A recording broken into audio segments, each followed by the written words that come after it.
30 जुलाई 2024 की रात की बात है। बांग्लादेश के एक पुल के नीचे एक लड़का बेहोशी की हालत में मिलता है।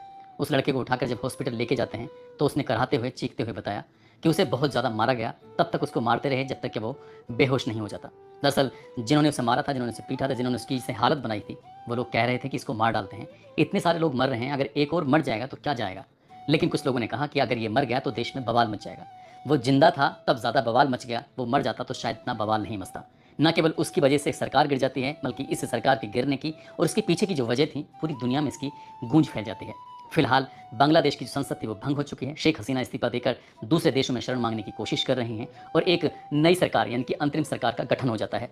और उस जब गठन होता है तो 17 लोगों को चुना जाता है। पूरे मंत्रिमंडल में 17 लोग थे और पुल के नीचे जो बेहोशी की हालत में पड़ा हुआ था वो लड़का, वो भी उन 17 लोगों में शामिल हो जाता है। यानी कि उसकी किस्मत कुछ इस तरह से जागेगी, उस लड़के ने भी शायद कभी सोचा नहीं था। और पूरी दुनिया में जब उसका मैसेज जाता है तो पूरी दुनिया भी इस बात को देखकर हैरान। आखिरकार आज की कहानी के माध्यम से जानने की कोशिश करेंगे कि ये कहानी की शुरुआत कहाँ से होती है और ये लड़का कौन था और किसने ये पूरी सरकार को गिराने में अहम भूमिका निभाई है। आदाब, नमस्कार, सत श्री अकाल। मैं उस्मान सैफी। आज की जो सच्ची घटना मैं आपको सुनाने जा रहा हूँ, ये सच्ची घटना है पड़ोसी मुल्क बांग्लादेश की। दरअसल बांग्लादेश में इन दिनों बवाल मचा हुआ है और जब बवाल मचा हुआ है तो चारों तरफ एक ही आवाज़ सुनने को मिल रही है, खासकर मीडिया के अंदर, कि वहाँ पर मंदिरों को और हिंदुओं के घरों को, उनकी संपत्तियों को निशाना बनाया जा रहा है। बड़ी संख्या में लगभग 27 जिलों में 24 घंटे में बड़ी मात्रा में नुकसान पहुंचाया गया। कई मंदिरों को तोड़ा गया तो कई अल्पसंख्यकों को चुन चुनकर उनके साथ मारपीट की जाती है, उनकी संपत्ति को लूटा जाता है। ठीक वैसे ही जैसे कि शेख हसीना के उस सरकारी आवास में, जहाँ के उनकी कीमती सामान रखे हुए थे, उनकी कीमती कपड़े हों या फिर कीमती बहुत सारी चीज़ें होती हैं, उनको छीना गया, उनको फिर दुनिया में उनकी रुसवाई की गई। सोशल मीडिया पर वो सब चीज़ें वायरल भी हो जाती हैं। हालांकि सब कुछ सामान्य होने की स्थिति में जब आता है तो एक व्यक्ति को, जो कि बताया जाता है कि विदेश में होता है, उसे इनवाइट किया जाता है कि आप आइए और आप आने के बाद इसके अंतरिम सरकार के मुख्य सलाहकार के रूप में अपनी भूमिका निभाइए। उनका नाम होता है मोहम्मद यूनिस, जिनकी मैं कहानी आपको सुनाई चुका हूँ कि किस तरह से 500 टके की मदद करने के बाद उस व्यक्ति को आज अंतरिम सरकार का जो प्रमुख चुना जाता है। उन्होंने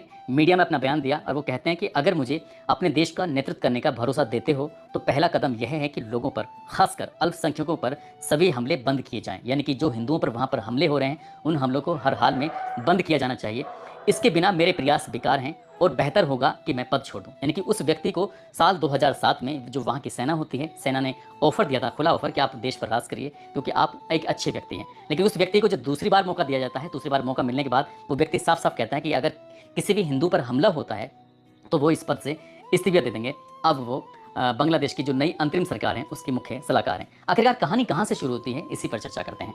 26 मार्च 1971 की ये बात है, जब पूर्वी पाकिस्तान यानी कि उस पर पाकिस्तान का कब्जा हुआ करता था और वही राज किया करता था पाकिस्तान। लेकिन देश में आंदोलन चल रहा था और आंदोलन चलते चलते इसको 26 मार्च 1971 को आज़ादी का तमगा मिल जाता है, यानी कि ये आज़ाद हो जाता है और इसका नाम पूर्वी पाकिस्तान से बदलकर बांग्लादेश रख दिया जाता है। और जो बांग्लादेश रखा जाता है तो सरकार अपना काम करना शुरू कर देती है। जिस तरह से संसद में बैठकर नए नए कानून बनाए जाते हैं, तो कानून बनाया जाता है साल 1972 में कि जिन्होंने देश की आज़ादी में हिस्सा लिया है उनके परिवार वालों को, उनसे जुड़े हुए लोगों को सरकारी नौकरियों में 30% आरक्षण मिलना चाहिए, क्योंकि देश को आज़ाद कराने में उनकी अहम भूमिका रही थी।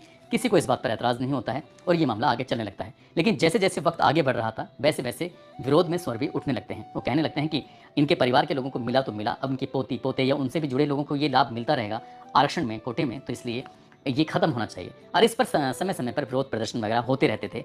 होते होते साल 2018 आता है और जब साल 2018 आता है तो इस आरक्षण नीति को सरकार भंग कर देती है, खत्म कर देती है। लेकिन मामला फिर कोर्ट में चला जाता है। कोर्ट में जाता है तो जून 2024 को हाई कोर्ट इस आरक्षण को पुनः बहाल कर देता है। यानी कि जो भी देश में आंदोलन हुआ था आज़ाद कराने के लिए, उनके परिवार वालों को, उनसे जुड़े हुए लोगों को, उनके करीबों को 30% आरक्षण की जो बात थी वो पुनः बहाल हो जाती है। तो उसके बाद फिर बवाल मचना शुरू हो जाता है। अब जगह जगह देश भर में ये जून 2024 के बाद में धरना प्रदर्शन शुरू हो जाता है और धरना प्रदर्शन कुछ इस तरह से होता रहता है कि 15 जुलाई 2024 तक की धरना प्रदर्शन की जो रफ्तार थी बहुत तेज़ बढ़ने लगती है। ढाका यूनिवर्सिटी की बात है। ढाका यूनिवर्सिटी 2 हिस्सों में बढ़ जाती है। एक हिस्सा अवामी लीग यानी कि जो शेख हसीना की पार्टी है उससे समर्थित जो छात्र होते हैं वो कहीं ना कहीं इस आरक्षण के पक्ष में होते हैं। सरकार जैसे चाहती हो वैसी सरकार की बोली बोल रहे थे। लेकिन छात्रों को इस बात पर गुस्सा आने लगता है और जब छात्रों को गुस्सा आने लगता है तो यहाँ पर कुछ 15 जुलाई 2024 को मारपीट की स्थिति पैदा हो जाती है। छात्रों के दो गुट जब आपस में भिड़ जाते हैं तो 100 से ज़्यादा ज़्यादा छात्र गंभीर रूप से घायल हो जाते हैं। एक तरफ तो पूरे देश में हंगामा चल रहा है आरक्षण को लेकर, एक तरफ ढाका की यूनिवर्सिटी के अंदर छात्रों के 2 गुट भिड़ जाते हैं और 100 से ज़्यादा घायल हो जाते हैं। अगला दिन आता है तो अगले दिन और ज़्यादा बवाल मच जाता है और 19 जुलाई 2024 को 6 लोगों की हत्या हो जाती है, यानी कि 6 लोग विरोध प्रदर्शन की वजह से मारे जाते हैं। अब ये स्थिति और ज़्यादा भयानक होनी शुरू हो जाती है। 19 जुलाई आती है और 19 जुलाई आने के बाद फिर 67 लोग मारे जाते हैं, यानी कि घायलों की संख्या तो लगातार बढ़ी रही थी, लेकिन मरने वालों की संख्या भी लगातार बढ़ रही थी। और इसी आंदोलन में 3 लोगों का नाम बड़ी तेजी के साथ आने लगता है। पहला नाम होता है नाहिद इस्लाम का, दूसरा नाम होता है आसिफ महमूद का और तीसरा नाम अबू बकर मजूमदार। ये 3 प्रमुख थे। हालांकि और भी छात्र छात्राएं वगैरह प्रदर्शन कर रहे थे, बहुत सारे आम लोग भी प्रदर्शन कर रहे थे, लेकिन इनका नाम कुछ तेजी से जब सामने आने लगता है तो 20 जुलाई 2024 को हॉस्टल से इन जो छात्र होते हैं इन्हें गिरफ्तार कर लिया जाता है, जिसमें नाहिद इस्लाम होता है, आसिफ महमूद और अबू बकर मजूमदार। इनको गिरफ्तार कर लिया जाता है और गिरफ्तार करने के बाद खासकर नाहिद इस्लाम के साथ कुछ इस तरह से मारपीट की जाती है कि उसे लोहे की रोड से तब तक मारा जाता है, तब तक पीटा जाता है, तब तक वो बेहोश नहीं हो जाता। एक ही मांग थी कि जो भी हो रहा है इसको जितनी जल्दी हो सके तत्काल प्रभाव से बंद करिए, क्योंकि पुलिस वही भाषा बोलती है जो सरकार बोलती है, जो सरकार बुलवाना चाहती है। इसमें यह भी बताया जा रहा था कि ये मामला कोर्ट में इसलिए जानबूझकर भेजा जाता है ताकि पब्लिक में विरोध ना हो सके, क्योंकि अगर कोई कोर्ट के विरोध में बोलता है तो ये कोर्ट की अवमानना मानी जाएगी। इसलिए सरकार ने अपने पाले की जो गेंद थी वो कोर्ट के हिस्से में डालकर कहीं ना कहीं जनता को शांत करने की कोशिश की थी, लेकिन छात्रों ने जो कोर्ट था उसके विरोध में भी जाना पसंद किया और वो कोर्ट में चले जाते हैं। इस लड़के को जब मारा जाता है, पीटा जाता है, उसके बाद फिर इसे बेहोशी की हालत में एक पुल के नीचे फेंक दिया जाता है, यह सोचकर कि शायद ये अब इतनी बुरी तरह से डर गया है कि शायद अब आगे विरोध प्रदर्शन नहीं करेगा। लेकिन जो प्रदर्शन की रफ्तार थी वो लगातार आगे बढ़ती चली जाती है और प्रदर्शन जब आगे बढ़ता है तो ये पिटाई के बावजूद भी प्रदर्शन की अगुवाई करने के लिए हालांकि कोशिश नहीं कर रहा था, लेकिन हॉस्पिटल के अंदर एडमिट होता है तो बड़ी संख्या में छात्रों का हॉस्पिटल के अंदर ही जमघट लगना शुरू हो जाता है। छात्र छात्राएं हॉस्पिटल में आ रहे थे और भी बहुत सारे लोग हॉस्पिटल में आ रहे थे। खुफिया विभाग को ये सूचना मिलती है कि वो छात्र तो फिर से सक्रिय हो रहे हैं, इसलिए ज़रूरी है कि उन लड़कों को शांत किया जाए। 26 जुलाई 2024 को फिर से उस छात्र सहित उसके दोस्त होते हैं नाहिद इस्लाम, आसिफ महमूद, अबू बकर मजूमदार, इनको गिरफ्तार कर लिया जाता है और गिरफ्तार करने के बाद उनकी कोशिश थी कि ये अगर पुलिस की कस्टडी में रहेंगे तो शायद मामला पूरी तरह से शांत हो जाएगा, लेकिन मामला शांत नहीं हो रहा था, बल्कि मामला लगातार बढ़ रहा था। अगर हम नाहिद इस्लाम की बात करें तो नाहिद इस्लाम की जो उम्र है फिलहाल 26 साल के आसपास है। वो समाज शास्त्र के स्टूडेंट होते हैं और इस आंदोलन के सबसे बड़े चेहरे के रूप में ये मशहूर हो रहे थे। इनके पिता शिक्षक होते हैं और माँ इनकी गृहिणी होती है। हालांकि ये शादीशुदा होते हैं और इनका एक छोटा भाई भी होता है। अगर हम बात करें आसिफ महमूद की तो ये कोमिला एक जगह लगती है, वहाँ के रहने वाले होते हैं और भाषा विज्ञान में ये मास्टर की डिग्री प्राप्त कर रहे हैं। साथ ही अबू बकर मजूमदार जो कि भूगोल के स्टूडेंट होते हैं और ये जो धरना प्रदर्शन में लगातार ये अगुवाई कर रहे थे, अब इनको एक बार फिर से छोड़ दिया जाता है। यानी कि 29 जुलाई 2024 को इनका एक वीडियो सोशल मीडिया पर वायरल होता है और उस वीडियो के माध्यम से ये बताया जाता है कि भाई लोग जितने भी आप लोग प्रदर्शन कर रहे हैं इस प्रदर्शन को बिल्कुल बंद कर दीजिए, खत्म कर दीजिए, क्योंकि इससे हमारे देश की संपत्ति को, हमारे देश की सरकार को, हमारे देश के आवाम को बहुत ज़्यादा नुकसान हो रहा है। अब इन छात्रों को जब ये वीडियो वायरल होने लगता है तो एक तरह से ये मामला बिल्कुल ठंडे बस्ते की तरफ जाने लगता है, शांत होने लगता है, लोगों के दिमाग में भी आने लगता है कि हाँ बात तो ये सही कह रहे हैं। लेकिन 3-4 दिन के बाद इनकी 4 अगस्त 2024 को एक वीडियो फिर से वायरल होता है। उस वीडियो में फिर नाहिद कि हमें बहुत मारा गया, पीटा गया, कहलाया गया कि वीडियो बनाओ और वीडियो बनाने के बाद ये कहो कि ये धरना प्रदर्शन है इसे पूरी तरह से शांत कर दीजिए, नहीं तो फिर तुम्हारे परिवार के लोगों को बहुत बड़ी मात्रा में, बहुत बड़ी संख्या में नुकसान पहुंचाया जा सकता है। ये डर जाते हैं और पुलिस की कस्टडी में रहते हुए ये वीडियो बना देते हैं और जब पुलिस से आज़ाद होते हैं तो एक वीडियो और बनाते हैं और उस वीडियो में एक संदेश देते हैं कि लाठियाँ काम ना आई तो हम बंदूक भी उठाएंगे और शेख हसीना तुम देश को गहरे युद्ध की तरफ ढकेलने की कोशिश कर रहे हो, हमारी तुमसे 2 शर्तें हैं। पहली ये कि संसद को भंग किया जाए, दूसरा ये कि शेख हसीना तुम पद से इस्तीफा देकर अब यहाँ से अलग हट जाओ। साथ ही एक और चेतावनी दी जाती है आर्मी के चीफ को, उनसे कहा जाता है कि अगर आपके दिमाग में ये चल रहा हो कि शेख हसीना पद से इस्तीफा देंगी और आप इस देश पर राज करेंगे तो ये गलतफहमी मत पाना, आर्मी भी इस देश पर राज नहीं करेगी, लेकिन राज करने का अगर नाम आता है तो जो लोकतांत्रिक प्रक्रिया होती है उसके तहत वो बात करते हैं, लेकिन वो आर्मी के लिए और शेख हसीना के लिए तो बिल्कुल खासकर तैयार नहीं होते हैं। और इसके बाद जैसे ये वीडियो सोशल मीडिया पर वायरल होता है 4 अगस्त होते 5 अगस्त को बड़ी संख्या में लोगों का जमघट अब शेख हसीना की सरकारी आवाज़ जो होता है उसकी तरफ रुख करते हैं। लाखों की संख्या में लोग होते हैं।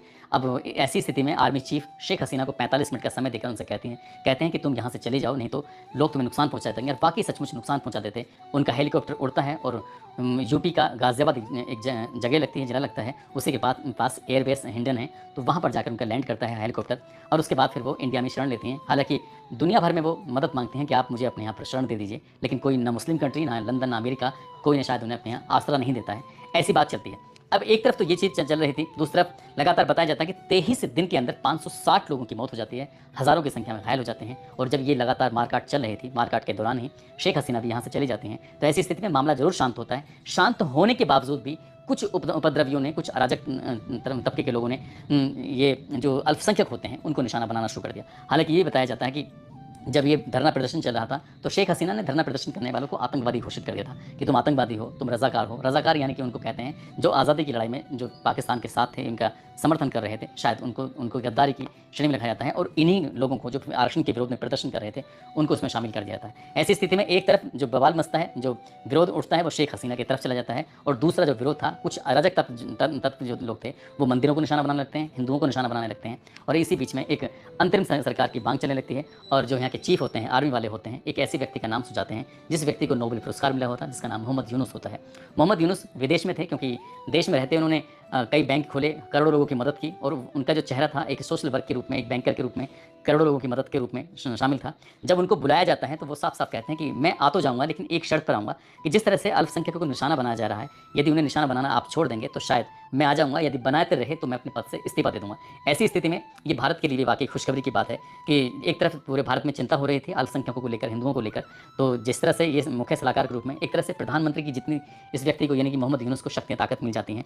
जब ये 8 अगस्त 2024 की रात को शपथ ग्रहण कर रहे थे तो इसी बीच में 17 और जो इनकी कैबिनेट में शामिल होने वाले थे, उन 17 कैबिनेट में शामिल होने वालों में 2 वो छात्र भी शामिल होते हैं जो आंदोलन के मुख्य चेहरे थे, मुख्य रूप थे, जिसमें नाहिद इस्लाम होते हैं जो पुल के नीचे बेहोशी की हालत में मिलते हैं, उनको भी कैबिनेट में शामिल किया जाता है। और साथ ही जो आसिफ महमूद होते हैं उनको भी कैबिनेट की बैठक में उसमें कैबिनेट में शामिल किया जाता है 17 लोगों में, और ये कहते हुए कि युवाओं को भी अवसर दिया जाना चाहिए, क्योंकि युवाओं की वजह से जब देश की तस्वीर बदल रही है तो आगे भविष्य में क्या होगा, यदि क्या नहीं होगा, ये तो अगर भविष्य तय करेगा। लेकिन जिस तरह से एक पॉजिटिव रुख के साथ ये मामला चल रहा है, कहीं ना कहीं जैसे भारत के 1971 से लेकर आज तक संबंध अच्छे बताए जाते रहे हैं बांग्लादेश के प्रति, यदि सरकार इसी राह पर चली तो शायद भारत से अच्छे संबंध होंगे, और जो यहाँ से व्यापार का आयात और निर्यात होता है, जिसमें अरबों खरबों का लेन देन होता है, वो वैसे ही बरकरार रहेगा। यदि अल्पसंख्यकों पर या फिर जो उनकी नीतियाँ हैं अगर बदल जाती हैं और यह उनको हिंदुओं को नुकसान पहुँचाया जाता है, तो शायद भारत के रुख कड़े हो सकते हैं और ऐसी स्थिति पैदा हो सकती है जैसे पाकिस्तान से कई बार युद्ध की स्थिति पैदा हो जाती है।